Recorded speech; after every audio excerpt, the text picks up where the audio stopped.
Vous êtes-vous déjà demandé pourquoi certaines personnes semblent progresser financièrement à une vitesse impressionnante, tandis que d'autres travaillent dur toute leur vie sans jamais y parvenir? En réalité, la richesse n'est ni le fruit du hasard, ni une question de chance. Elle répond à des principes cachés, des secrets que la plupart des gens ignorent, et ceux qui les appliquent multiplient leurs résultats en quelques mois, et non en quelques décennies. Aujourd'hui, vous allez découvrir 10 secrets puissants pour devenir riche rapidement.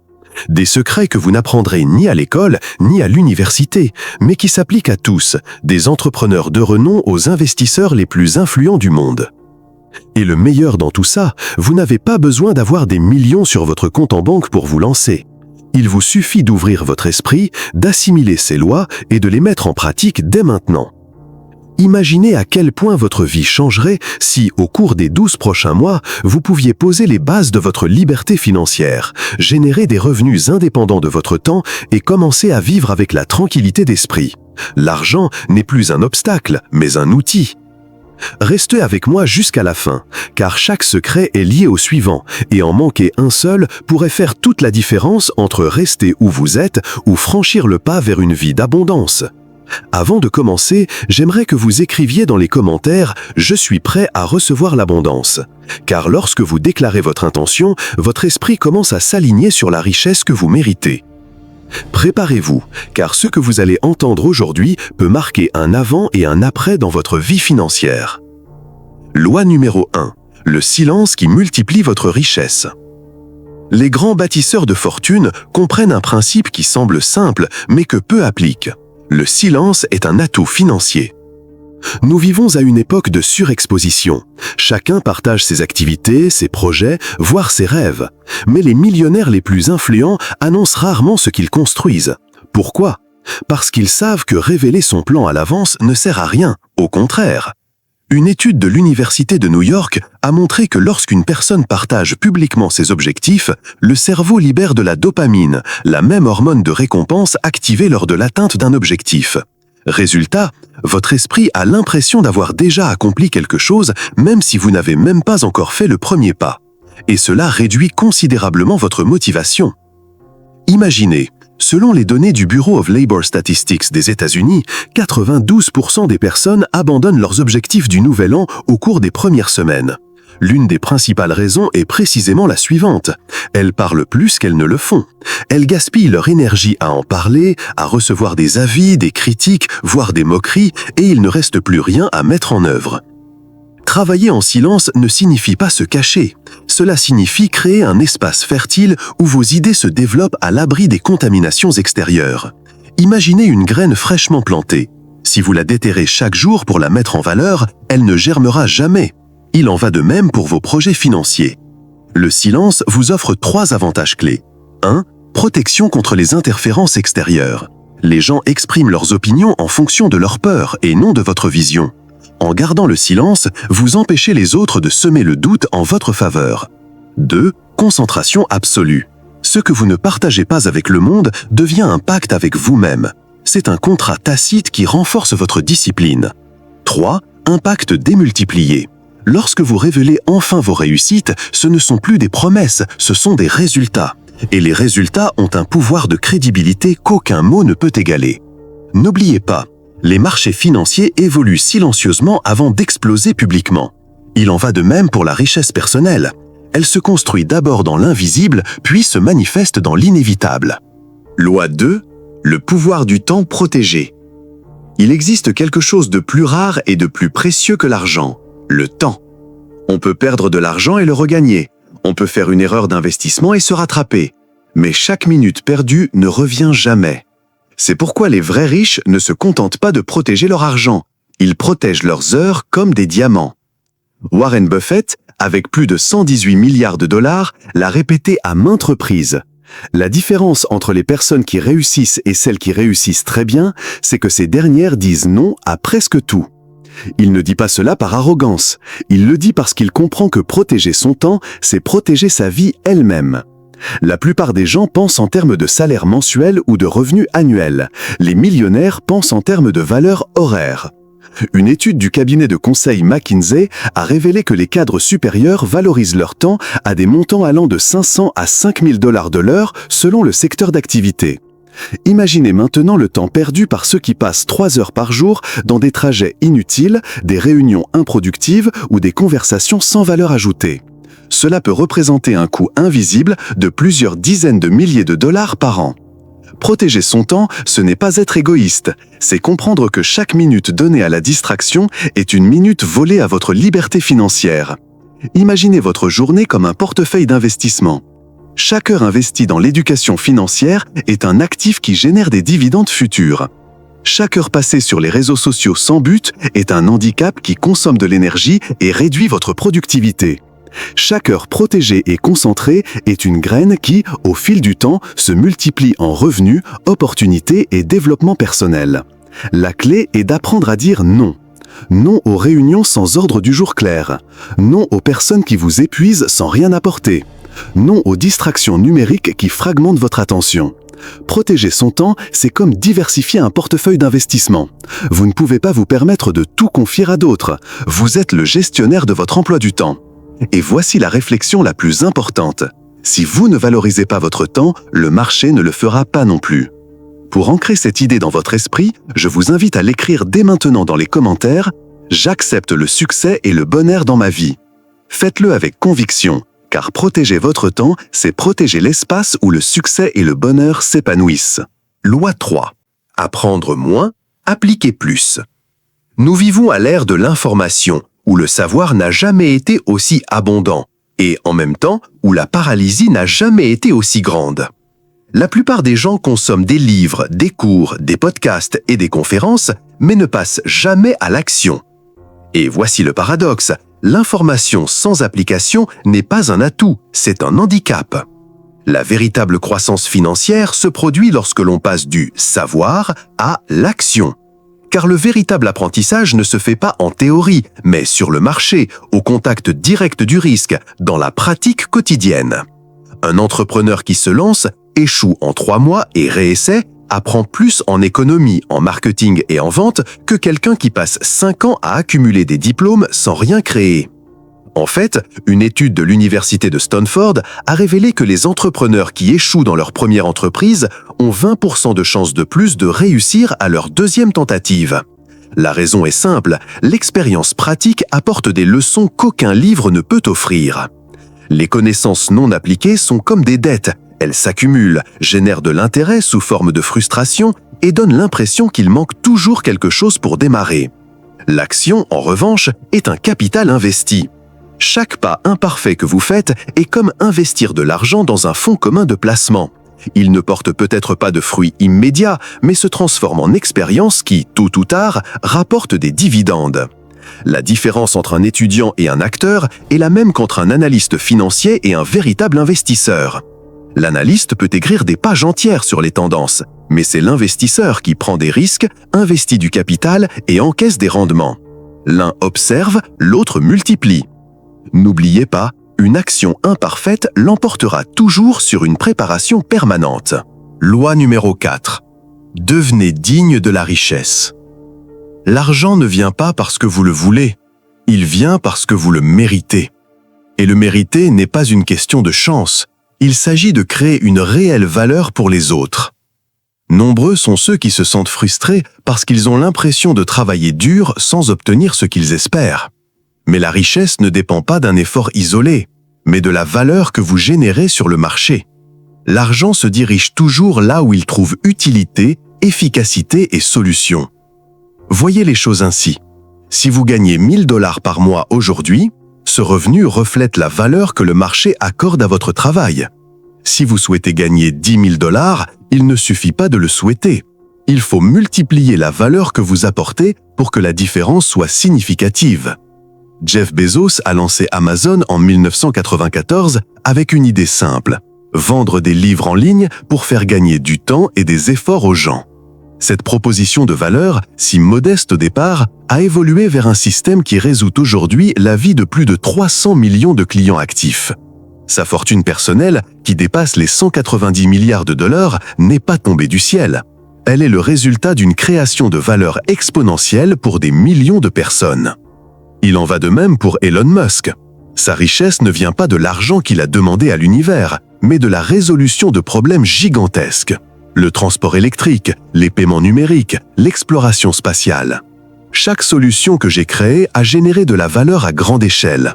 Et la richesse en a été le reflet inévitable. Posez-vous la question. Quel problème est-ce que je résous pour les autres aujourd'hui? Mon travail génère-t-il du confort, des économies, de la croissance ou une réelle transformation dans la vie de quelqu'un?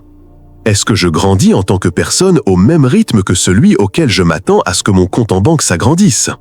L'argent ne dépasse jamais celui qui le détient. Si vous souhaitez plus de richesse, vous devez d'abord améliorer votre état d'esprit, vos compétences et votre capacité à avoir un impact. L'argent ne vous donne pas de valeur, votre valeur attire l'argent. Si ces mots vous parlent, je vous invite à le déclarer haut et fort dans les commentaires.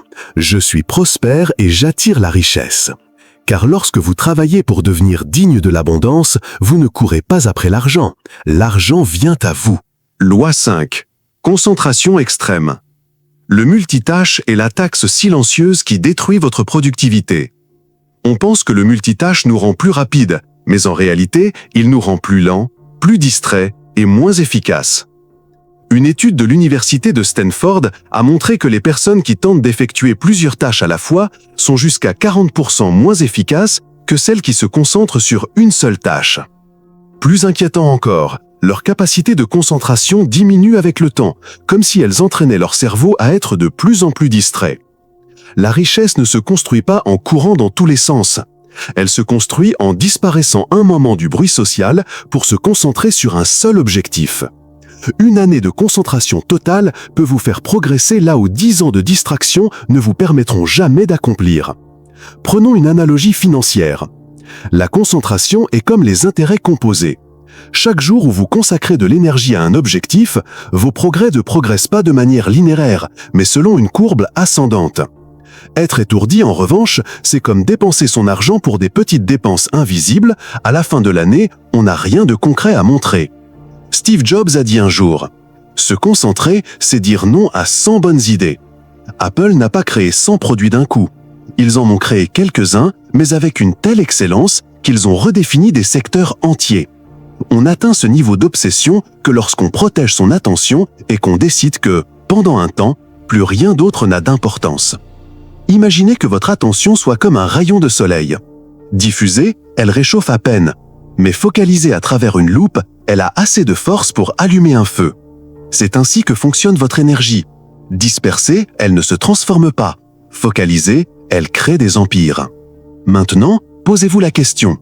Que pourriez-vous accomplir si, pendant une année entière, vous étiez obsédé par un seul projet, une seule idée, un seul objectif financier? Loi 6. La liberté financière d'abord, puis tout le reste. Avec une stabilité financière, votre esprit n'est plus asservi à la survie. Et ce n'est pas une phrase motivante, c'est un fait psychologique et financier. La pauvreté consomme une part importante de vos capacités mentales. Une étude publiée par l'Université de Princeton a révélé que l'inquiétude constante concernant l'argent réduit le QI fonctionnel jusqu'à 13 points. Autrement dit, un manque de stabilité financière réduit littéralement votre capacité à résoudre les problèmes et à prendre des décisions stratégiques. 70% des conflits relationnels, la plupart des disputes au travail et un pourcentage élevé de problèmes de santé mentale trouvent leur origine dans le stress financier. Imaginez maintenant comment votre vie se transforme lorsque l'argent n'est plus une préoccupation quotidienne. Lorsque vous ne vous souciez plus de joindre les deux bouts, votre esprit est libre de créer, de grandir et de s'épanouir. La liberté financière ne signifie pas gagner des millions immédiatement. Cela signifie que vos revenus couvrent vos dépenses de base sans que vous viviez dans l'anxiété. C'est le moment où votre énergie cesse d'être investie dans la survie et se concentre sur votre épanouissement. C'est comme construire une maison. Personne ne commence par décorer son salon si les fondations ne sont pas solides. Il en va de même pour votre vie. La liberté financière passe avant tout le reste. Votre meilleure version ne peut émerger que sur des bases financières solides. Et loin d'être égoïste, elle est responsable, car une personne stable transforme non seulement sa vie, mais a aussi une plus grande capacité à transformer celle des autres. Posez-vous la question. Est-ce que je construis des bases solides qui garantissent ma stabilité financière? Est-ce que mes décisions me rapprochent de la tranquillité d'esprit financière ou me maintiennent-elles dans le cycle de la survie? N'oubliez pas, la richesse ne fait pas le bonheur, mais elle offre du temps, la tranquillité d'esprit et la liberté de découvrir qui vous êtes sans les chaînes de l'inquiétude. Déclarez-le dans les commentaires et faites-en votre « J'accepte le succès, l'argent et le bonheur dans ma vie ». Car l'abondance commence par une décision intérieure et se reflète dans vos actions quotidiennes. Loi 7. Utilisez la critique comme carburant. Chaque fois que vous doutez de vous-même, rappelez-vous une chose essentielle, il y aura toujours des gens qui voudront vous voir échouer. Non pas parce que vous êtes faible, mais parce que votre croissance leur rappelle ce qu'ils n'ont pas osé tenter. La critique est inévitable sur le chemin de la richesse. En fait, c'est un indicateur de progrès. Si personne ne vous critique, vous ne construisez probablement rien d'assez ambitieux. Imaginez, une étude de la Harvard Business School a révélé que les entrepreneurs confrontés à la résistance et au scepticisme ont tendance à construire des modèles plus solides car les critiques précoces les obligent à affiner leurs idées, à consolider leurs plans et à consolider leur caractère. Autrement dit, l'opposition est l'épreuve de vérité qui sépare ceux qui rêvent de ceux qui conquièrent. Comment utiliser cette critique comme carburant? Ne discutez pas, ne gaspillez pas votre énergie à essayer de convaincre. Faites comme les grands, transformez-la en un contrat intérieur avec vous-même.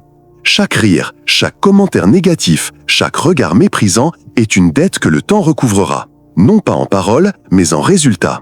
La plus douce des vengeances n'est pas d'élever la voix, mais de bâtir son empire. C'est démontrer silencieusement ce que personne n'aurait cru possible, et le faire avec une telle force que votre réussite deviendra l'argument le plus fort de votre vie. N'oubliez pas, les mots s'oublient, mais les résultats restent. Et dans le langage de la finance, les chiffres ne mentent jamais.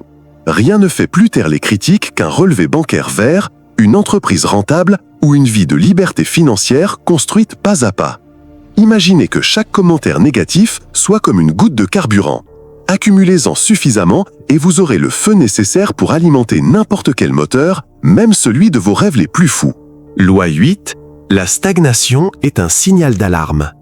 Quand vous avez l'impression que rien n'avance, cela ne signifie pas que vous avez échoué. Cela signifie que votre croissance a atteint une limite et que l'univers vous pousse à passer à l'étape suivante. La stagnation est comme le tableau de bord d'un avion, une alarme qui clignote en rouge indiquant « vous avez arrêté de croître ». Ce n'est pas une punition, c'est un rappel.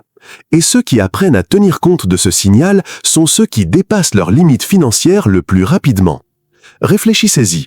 Selon le Bureau of Labor Statistics des États-Unis, 65% des personnes restent au même emploi pendant plus de 10 ans sans promotion ni augmentation. Pourquoi? Parce qu'elles confondent stabilité et réussite. Mais dans le monde financier, ceux qui ne croient pas se déprécient. Le même phénomène se produit avec votre esprit, votre entreprise et votre vie. La seule façon de surmonter la stagnation est d'avancer. Et avancer ne signifie pas toujours avancer en ligne droite. Parfois, cela implique de changer de cap, d'apprendre une nouvelle compétence, de prendre un risque en terrain inconnu ou d'explorer une voie différente. Imaginez l'argent comme une rivière. Lorsqu'il coule, il génère énergie, vie et richesse. Mais s'il stagne, il devient une eau morte. Il en va de même pour vous. Vous avez besoin de mouvement pour retrouver l'abondance. Le blocage n'est pas un ennemi, c'est un enseignant. Il vous dit « élargis-toi, sors de ta zone de confort, joue à un niveau supérieur ». Et lorsque vous acceptez cet appel, ce qui semblait être un mur devient une porte vers de nouvelles opportunités. Loi 9. Diversifiez vos sources de revenus. Une étude du Bureau of Labor Statistics des États-Unis a révélé un fait frappant. Plus de 65% des millionnaires ont au moins 3 sources de revenus actives, et souvent plus de 5. Pourquoi? Parce que compter sur un seul salaire revient à marcher sur une corde raide sans filet de sécurité. Tant que vous êtes payé d'une seule source, votre stabilité financière dépend d'une décision extérieure, un licenciement, une crise économique, une réduction des effectifs. Et du jour au lendemain, tout ce que vous avez construit peut s'effondrer. La véritable richesse ne se mesure pas à ce que vous gagnez au travail, mais au nombre de systèmes qui génèrent des revenus même pendant votre sommeil. Réfléchissez-y. Une personne moyenne dépend de son salaire mensuel et en dépense près de 90% en dettes, factures et dépenses. Les millionnaires, quant à eux, se constituent un revenu résiduel, c'est-à-dire un flux de revenus qui ne nécessite pas leur présence constante. Il peut s'agir d'une entreprise numérique, d'un bien immobilier, locatif, d'actions génératrices de dividendes, voire d'un livre générant des royalties. La magie de la diversification réside dans la protection et l'effet de levier. Si une source fait faillite, les autres vous soutiennent. Si une source connaît une croissance exponentielle, elle accélère votre liberté financière.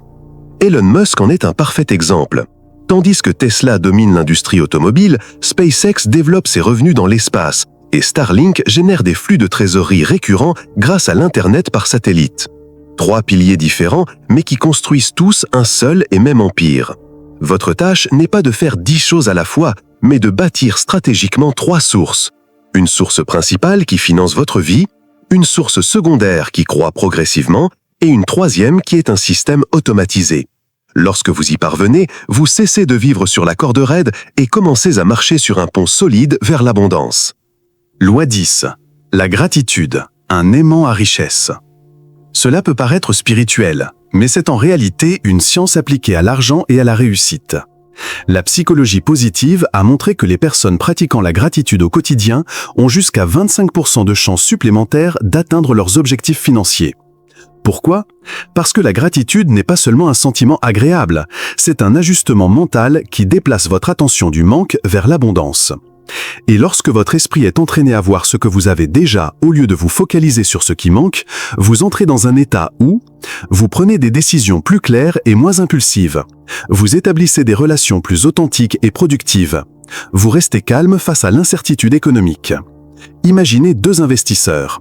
L'un vit dans le manque, toujours dans la peur de perdre. Cet état d'esprit le paralyse, le poussant à vendre prématurément, à prendre des décisions dans la panique et à se fermer aux opportunités. L'autre vit dans l'abondance. Il reconnaît ce qu'il a déjà, valorise chaque étape et, fort de cette confiance, investit avec une vision à long terme. Selon vous, qui crée le plus de richesse ?